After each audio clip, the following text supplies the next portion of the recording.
Exclusive that's new on Daybreak this morning. Life was still going on while HSHS was getting ready to close its doors. Daybreak's Katie Frenetten joins us now with a story you'll only find here at News 18. Katie?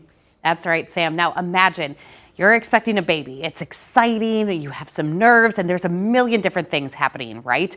Then imagine 2 months before the baby is due, you find out that the hospital you plan to deliver at is closing soon. Well, that's exactly what happened to one family with the closure of Sacred Heart Hospital. But that baby was determined to be born in that hospital, and maybe because there was a even bigger connection. This is the incredible story of the last baby born at Sacred Heart. Take a look. So who is this? This is Rowan Wilkes. This is the new addition. So he was 7 pounds 4 ounces, 3 weeks early, and he's 21.5 inches long, so he's a little string bean. This little string bean now strung to Eau Claire's history. Everything was aligned, and then all of a sudden, the hospital shutting down. So kind of had to make the contingency plan otherwise, and then he decided, you know what? Let's be the last baby born at this hospital. and that's what happened. And he was.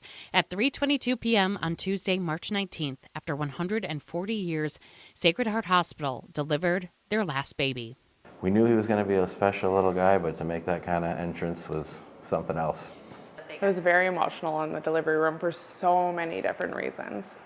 That entrance nourished by Donna Kuda, a surrogate. Life is flipped upside down, and I fully expected that anyways. I'm having a baby for someone else. So you already go into it knowing your life is going to be forever changed, and it's going to be this craziness in that aspect. But then it was just oh wow, it's not just that, it's literally every area of my life. On that Tuesday, she was closing 2 chapters, a life she created for a family and a life she created for herself.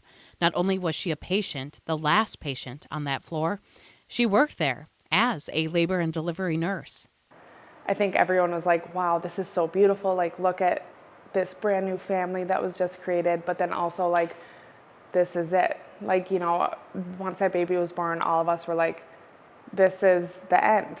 I mean, when we found out the hospital was closing, I was sad, very sad that I'd be losing my job and my wonderful coworkers, but I was devastated that I wouldn't be able to deliver in my safe place with my people, the people that made me so comfortable.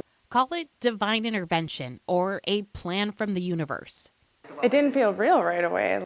Rowan was on his way 3 weeks early and 30 minutes before the department's labor and delivery cutoff.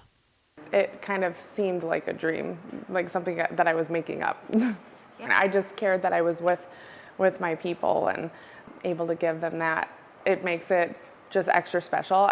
I mean, anyone, the last delivery would have been special for people, but yeah, it just made it really good. A day later, Rowan was born, and a name was added to the list of generations of babies born one final time. I could stare at him all day long. It's not enough. A storied past. Yeah. We're happy to be a small part of it, that's for sure. And a full future. And Eau Claire is definitely going to be a big part of his history. Together flickering before departing. We're from New England, but I promise to raise him at least a 50% Packers fan. We got to send them a mini cheesehead, right, guys? We just have to. So what's next for all of them? Well, Adam, Vinu, and Rowan are back in Rhode Island, but they told me they took so many videos and pictures of Eau Claire to show Rowan once he gets older. And as for Donna, because of the closure, sadly, she and her family will be moving out of the area closer to extended family. But I just want to thank both the Wilkes and Donna and her husband for trusting me to share their story. It was just an incredible story, and I was just so thankful to meet them. Sam?